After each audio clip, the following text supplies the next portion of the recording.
کراچی میں 8 محرم الحرام کے روایتی و مرکزی جلوس کی برآمدگی کے لیے ضلع انتظامیہ اور پولیس کی جانب سے سیکیورٹی کے انتہائی سخت اور فول پروف انتظامات مکمل کر لیے گئے ہیں۔ امن و امان کی صورتحال کو یقینی بنانے اور زائرین کے تحفظ کے لیے پولیس نے صدر، ریگل چوک، ایم اے جناح روڈ اور اس کے ارد گرد کے تمام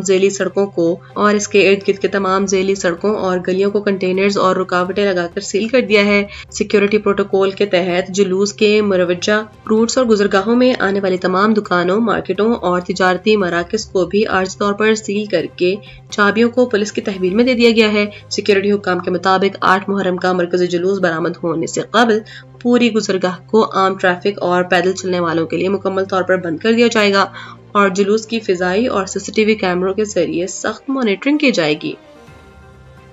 وفاقی دارالحکومت اسلام آباد کے سیکٹر H9 میں واقع اتوار بازار میں اچانک لگنے والی ہولناک آگ پر ریسکیو اداروں نے طویل جدوجہد کے بعد قابو پا لیا ہے۔ تاہم اس افسوسناک واقعے میں 80 سے زائد کاروباری سٹالز جل کر خاکستر ہو گئے ہیں۔ ریسکیو حکام کے مطابق آگ اتوار بازار کے مجموعی طور پر 9 سیکشنز میں پھیلی تھی، جس میں سے فی الوقت 6 سیکشنز کی آگ پر مکمل قابو پایا جا چکا ہے۔ واقعے کی اطلاع ملتے ہی اسلام آباد کے فائر بریگیڈ کی گاڑیوں کے علاوہ آگ کی شدت کو مدنظر رکھتے ہوئے راولپنڈی سے بھی ریسکیو کی اضافی گاڑیاں اور فائر ٹینڈرز فوری طور پر طلب کیے گئے۔ حکام نے بتایا کہ دکانوں اور سٹالز کے اندر موجود بیٹریاں یک کے بعد دیگرے پھٹنے کے باعث شعلوں کی شدت میں غیر معمولی اضافہ ہوا، جبکہ ابتدائی تحقیقات کے مطابق اتوار بازار میں آگ لگنے کی بنیادی وجہ شارٹ سرکٹ بتائی جا رہی ہے۔ ICC women T20 world cup کے ایک اہم میچ میں آسٹریلیا نے یک طرفہ مقابلے کے بعد پاکستان ویمن ٹیم کو 113 رنز کے بھاری مارجن سے شکست دے دی ہے، جس کے بعد ایونٹ میں پاکستان کو مسلسل چوتھی ناکامی کا سامنا کرنا پڑا ہے۔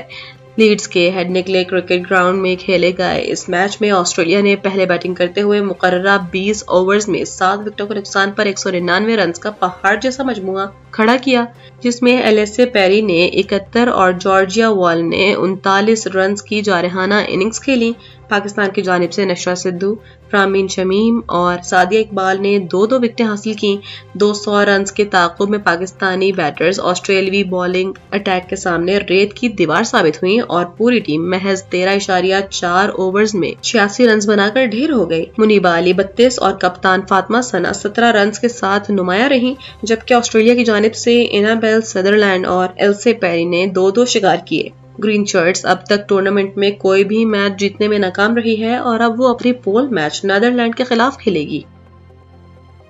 اور فیفا فٹ بال ورلڈ کپ کے ایک یک طرفہ اور یک طرفہ میچ میں پرتگال نے شاندار کھیل کا مظاہرہ کرتے ہوئے ازبکستان کو 5-0 کی عبرتناک شکست دے دی ہے۔ اس میچ کی سب سے بڑی خاص بات پرتگال کی مایہ ناز کپتان اور star footballer Cristiano Ronaldo کی جادوئی پرفارمنس تھی، جنہوں نے ازبکستان کے خلاف میچ کے پہلے ہی ہاف میں 2 شاندار گول داغے۔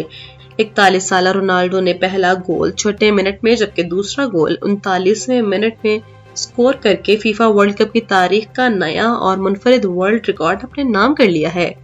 اس تاریخی کارنامے کے بعد رونالڈو دنیا کے پہلے فٹ بالر بن گئے ہیں جنہوں نے مسلسل 6 مختلف فیفا ورلڈ کپ ایڈیشنز یعنی 2006، 2010، 2014، 2018، 2022 اور اب یہ 2018، 2022 اور اب جاریہ 2026 کے ورلڈ کپ میں گول سکور کیے۔ اس منفرد ریکارڈ کے ساتھ ساتھ کرسٹیانو رونالڈو فٹ بال ورلڈ کپ کی تاریخ کے دوسرے معمر ترین گول سکورر بھی بن گئے ہیں۔